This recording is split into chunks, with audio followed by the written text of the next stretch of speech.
Meu caro Ricardo Sena, muito boa tarde para você, para toda a nossa audiência aqui. A gente está aqui então direto do estádio, trazendo já um pouco desse clima de decisão. E hoje a cabine aqui tá uma maravilha, né? Vocês estão vendo aí pela imagem. Mas vamos trazer tudo aí dessa decisão aí de Náutico e São Paulo, direto dos aflitos. O campo está em bom estado, mas a previsão é de chuva por aqui. Vamos ver se o gramado vai aguentar ser castigado pela chuva de Recife. E o clima é de decisão. São Paulo com muitas ausências, muitos desfalques, mas jogo importante, né, Senna? Vamos com essa confiança aí em busca da classificação. Sensacional, tô vendo aí que você tá com muita companhia aí, você tem bastante gente em volta aí, vai ser emocionante, né? Espero que não seja como na Vila Belmiro, onde a gente não podia gritar gol do São Paulo, né? Tomara que você saia bem daí, mas com a vaga. E você tá falando aí do gramado, eu tô vendo aqui nas imagens, na tela, aparentemente parece bom, né? E pelo que a gente estava acompanhando, né, Gabriel? Tem uma mobilização muito grande aí da galera em trazer o torcedor do Náutico para perto do time hoje, para lotar os aflitos. E os caras estão confiantes aí que vão ganhar do São Paulo, né?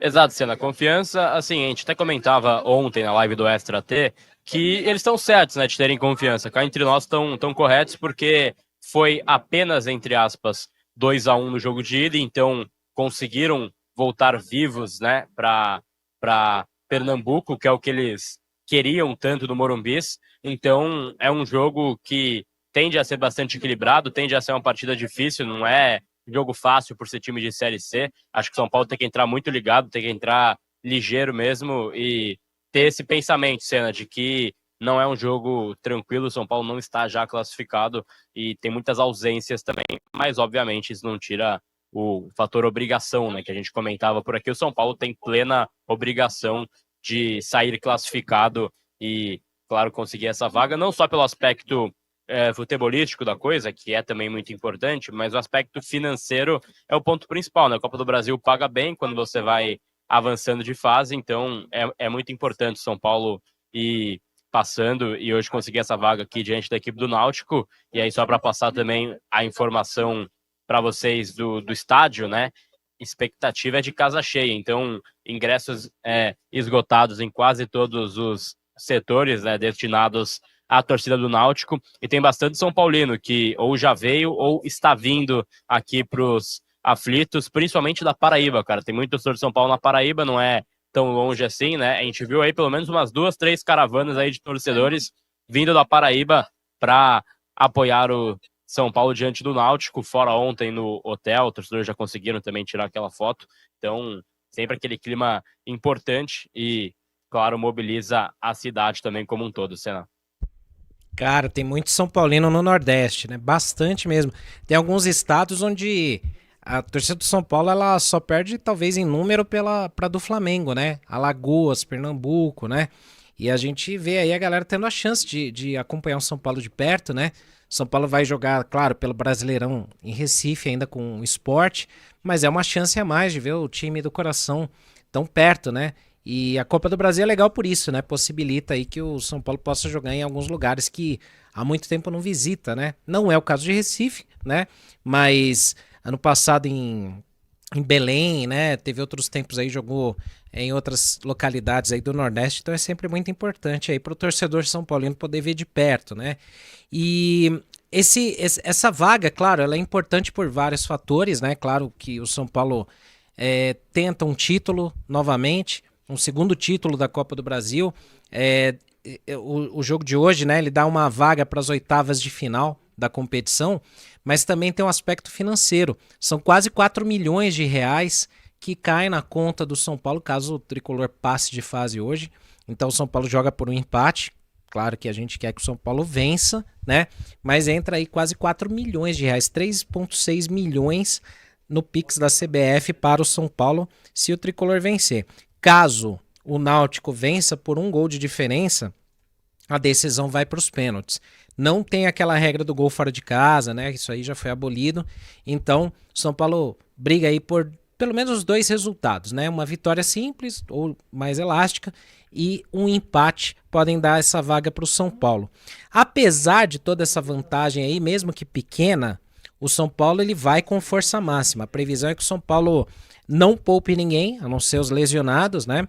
Então o time vai embalado aí, já classificado para o mata-mata da Libertadores, para evitar qualquer tipo de surpresa aí nos aflitos, no Recife.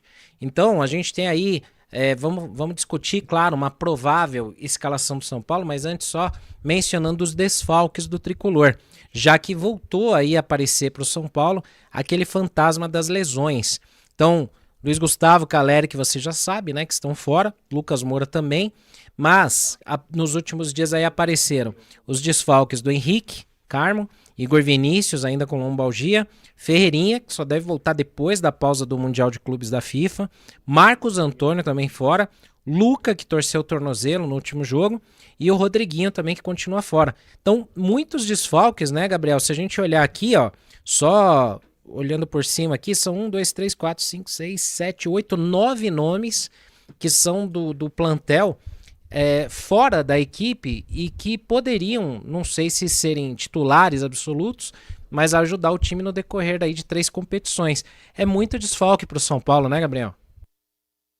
É um fato, né, Senna? São Paulo tem muitas ausências e ausências importantes também para essa altura da temporada, né? Então, tem aqueles casos que a gente já não conta mais para esse semestre, né? Luiz Gustavo e o próprio Caleri. Mas aí agora você conta com mais ausências importantes, consideráveis para a sequência. O Lucas Moura, então, com esse tiramento da cápsula do joelho, fica fora até a pausa também do meio do ano. Ferreirinha também não deve voltar antes do Mundial. E o próprio Marcos Antônio também deve ficar de fora por um bom tempo, né? Então, são ausências importantes. Ainda assim, o time base do São Paulo, né, considerando para hoje, ainda vir um time forte, né, Senna? Obviamente tem ausências importantes, mas considerando essa equipe, então seria Rafael no gol, Cedric Soares na direita, a zaga com Alan e o Arboleda, na esquerda o Enzo Dias, meio de campo com Pablo Maia, Alisson e o Oscar, quem sabe centralizado, Lucas Ferreira pela direita. Aí pelo lado esquerdo vira aquela dúvida, né? O Luca poderia jogar, tá com entorse, Ferreirinha também tá de fora,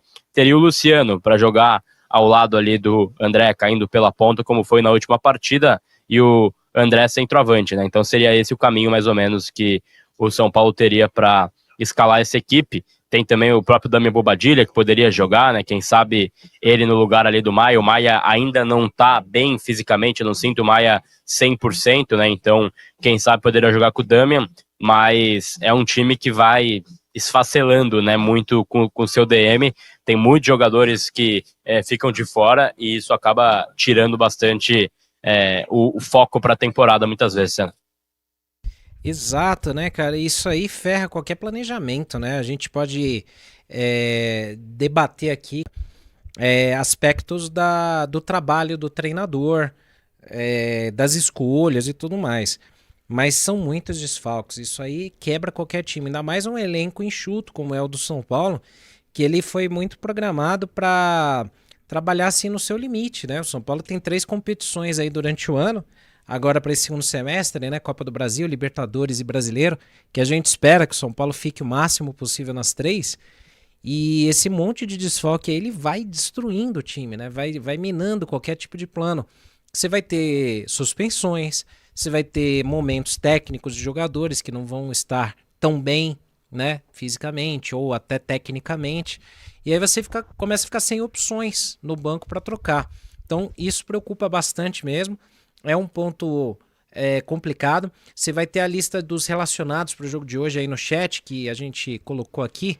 Nosso Mário Pravato aí que está ajudando aqui no chat colocou aí uma matéria do nosso site onde você tem aí todos os relacionados para o jogo de hoje, né? Então uma provável escalação do São Paulo hoje, ela pode ter o seguinte, né? Claro que aqui é só uma especulação ainda, mas deve ter Rafael no gol, Cedric pela direita, Arboleda e Alan Franco na zaga e o Enzo Dias na esquerda. Meio de campo com Alisson e Pablo Maia, ou Bobadilla, né? E o Oscar mais centralizado. E o ataque com Lucas Ferreira, André Silva e Luciano. Então, temos aí essa possibilidade do São Paulo ir com... A gente fala força máxima, mas é força máxima dentro do possível, né? Que a gente sabe que, infelizmente, tem toda essa questão. Já do lado do Náutico, que a gente também tem que falar aqui do adversário, eles chegam motivados, né? Claro, cada um dentro da sua realidade e com todo respeito também. O Náutico está jogando a Série C do Campeonato Brasileiro, venceu os últimos 2 jogos da competição e goleou no último fim de semana o Ipiranga do Rio Grande do Sul fora de casa por 4-0. Então vem de uma goleada sobre o Ipiranga do Rio Grande do Sul e tem um elenco já agora um pouco mais ajustado aí pelo técnico Hélio dos Anjos, conhecido também, vários trabalhos aí até no próprio Náutico. E eles devem repetir essa formação que venceu o Ipiranga, né? O artilheiro do time é Paulo Sérgio, que está fora por lesão, e Bruno Mezenga, que é um nome conhecido, aí já jogou Paulistão e tudo, que marcou no último jogo, será mantido entre os titulares. Aí também uma equipe provável do Náutico, né? Só para informar aqui vocês, Muriel no gol, Arnaldo, Carlinhos, Rayan e Igor Fernandes, meio de campo com Auremir, Marco Antônio e Patrick Alan, e o ataque com Marquinhos, Bruno Mezenga e Kelvin. Nome conhecido aí, o Bruno Mezenga, aí, que já disputou Paulistão. E a arbitragem de hoje, né, que Gabriel sempre fala aqui, que a gente às vezes não quer ficar focando muito nisso, mas vale citar, porque a cada rodada do futebol brasileiro a gente tem uma surpresa, né? Hoje a arbitragem fica a cargo do Rio Grande do Sul, com o Jonathan Benkenstein Pinheiro, os assistentes Maria Mastella Moreira e Jorge Eduardo Bernardi, do Rio Grande do Sul também. Quarto árbitro, Paulo Belense Alves, do Pernambuco. E o VAR, Daniel Nobre Bins. Então, esses são os nomes que a gente não quer lembrar, né, Gabriel? Tomara que a gente não escute o nome deles durante o jogo, porque é sinal que a arbitragem foi discreta. Tomara que seja assim. De um modo geral, quando a gente fala de arbitragem brasileira, a gente tá falando de níveis muito parecidos, né? Então não tem aquele árbitro que você fala, pô, esse aí destoa pro bem, né? Não tem muito aquele árbitro destaque, mas espera que hoje não tenha essa interferência, né? Que São Paulo consiga, então, fazer um jogo consistente, consiga classificar e que a gente nem lembre, como você falou bem, o nome de quem tá no comando do apito. A chuva apertou bem por aqui, acho que dá para ver pela imagem, né, que fica um pouquinho mais fechado o tempo, mas a chuva aperta bem por aqui, vamos ver como é que vai ser o campo, como que vai reagir o gramado aí com essa chuva que tende a cair até o momento da partida, né? É um campo que estava bom inicialmente, mas pelo que a gente conversava aqui, não tem uma excelente drenagem, né? Não é o campo do Morumbi, por exemplo, quando chove, dá 15 minutos, tá bom para jogar, né? Torcer para que não tenha essa interferência. E, para passar também, Senna, se o São Paulo classificar hoje, ele garante a premiação de 3 milhões e 600 mil reais, né?